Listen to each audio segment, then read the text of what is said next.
ஹாய்ங்க. டே 8 of வெந்தயக்கீரை சூப்பராக வளர்ந்துருக்கு பாருங்கள். பட் இது எப்படி ஹார்வெஸ்ட் பண்ணணும், எந்த டைமில் பண்ணணும் அப்படிங்கிறது எனக்கு தெரியல. யாருக்காவது தெரிஞ்சதுன்னா கமெண்டில் சொல்லிட்டு போங்க. மார்னிங்லேயே டெரஸில் வந்து நின்றுட்டு ஃபுல்லாக சுற்றி பார்க்கும்போது சூப்பராக இருந்ததுங்க. சன் ரைஸ் ஆகிறது, அந்த மாதிரி ஃபுல்லாக பேர்ட்ஸ் எல்லாம் அங்கே இங்கே பறந்துட்டுருக்குது. அதெல்லாம் பார்க்கும்போது சூப்பராக இருந்தது. சரி வந்துட்டோம், நம்ம வேலையை பார்ப்போம் அப்படின்னு சொல்லிட்டு ஃப்ரிஞ்சஸ்க்கு ஃபுட்டும் அப்படியே கொஞ்சம் தண்ணியும் வச்சுட்டு அதுக்கு எப்படி சாப்பிடுது அப்படி இதுன்னு எல்லாத்தையும் பார்த்துட்டு சரி ஓகே எல்லாம் முடிச்சிடுச்சு வேலையை. சரி வந்துட்டோம், ஒரு அட்வைஸை போடுவோம் அப்படின்ட்டு தாங்க.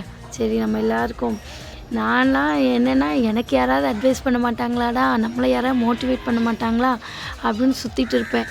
ஆனால் என்கிட்ட வந்து ஐயோ அது இதுன்னு சொல்லும்போது நம்ம ஒரு 2 பேர்த்துக்கோ இல்லை நம்ம ஃப்ரெண்ட்ஸுக்கோ அட்வைஸ் பண்ணும்போது ஆஹா நம்மளே அடுத்தவங்களுக்கு அட்வைஸ் பண்ணுற மாதிரி இருக்கோண்டா அப்படின்னு நினச்சிட்டு எனக்கே சிரிப்பு வரும்.